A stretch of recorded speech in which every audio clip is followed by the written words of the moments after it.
प्रामाणिकता यानी ऑथेंटिसिटी अवध ओझा सर का एक बहुत ही छोटा सा लेकिन कमाल का वक्तव्य है, जिसमें असली मूल्य यानी हमारी अपनी रियल वैल्यू का एक बहुत ही गहरा दर्शन छिपा है।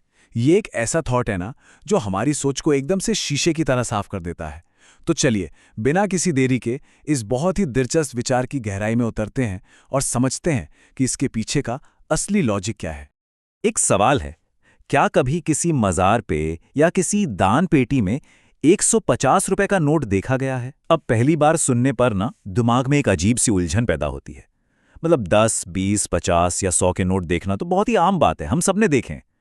लेकिन 150 का नोट? ये सवाल एकदम से सोचने पर मजबूर कर देता है कि आखिर माजरा क्या है। 150, इस नंबर पर जरा एक सेकंड के लिए रुकते हैं। भारतीय मुद्रा में यानी हमारी करेंसी में ये नंबर अपने आप में काफी असामान्य है ना? इस अजीबोगरीब सी संख्या को सामने रखने के पीछे असल में एक बहुत ही सॉलिड लॉजिक काम कर रहा है। ये सिर्फ एक नंबर नहीं है, बल्कि एक ऐसा विचार है जो एक बहुत बड़ी और बहुत ही गहरी सच्चाई को हमारे सामने लाने का एक मजबूत बेस तैयार करता है। और इसका बिल्कुल सीधा और तार्किक जवाब है नहीं, कभी नहीं देखा गया। क्यों? क्योंकि 150 रुपए का असली नोट मार्केट में आता ही नहीं है। ये आज तक कभी छपा ही नहीं। और मजे की बात यह है कि चूंकि इसका कोई असली वजूद है ही नहीं, इसी वजह से इसका कोई नकली रूप या कोई फेक नोट भी हमें कहीं देखने को नहीं मिलता। अब यहीं से असली और नकली के बीच का जो फर्क है ना, उसे समझना सबसे ज्यादा जरूरी हो जाता है। कोई भी चीज, चाहे वो कुछ भी हो, नकली तभी हो सकती है जब उसका कोई असली आधार दुनिया में मौजूद हो। मतलब किसी भी चीज के नकली होने का जो पूरा का पूरा कॉन्सेप्ट है वो इसी बात पर टिका है कि दुनिया में उसका कोई ओरिजिनल या प्रामाणिक रूप कहीं ना कहीं तो है। बिना असली के नकली का कोई अस्तित्व हो ही नहीं सकता। और बस यही वो बात है जो हमें इस बहुत ही दमदार निष्कर्ष तक ले जाती है कि जिसका असली होता है उसी का नकली होता है।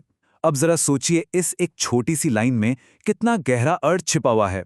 ये सिर्फ किसी करेंसी नोट या पैसों की बात नहीं हो रही है यहाँ।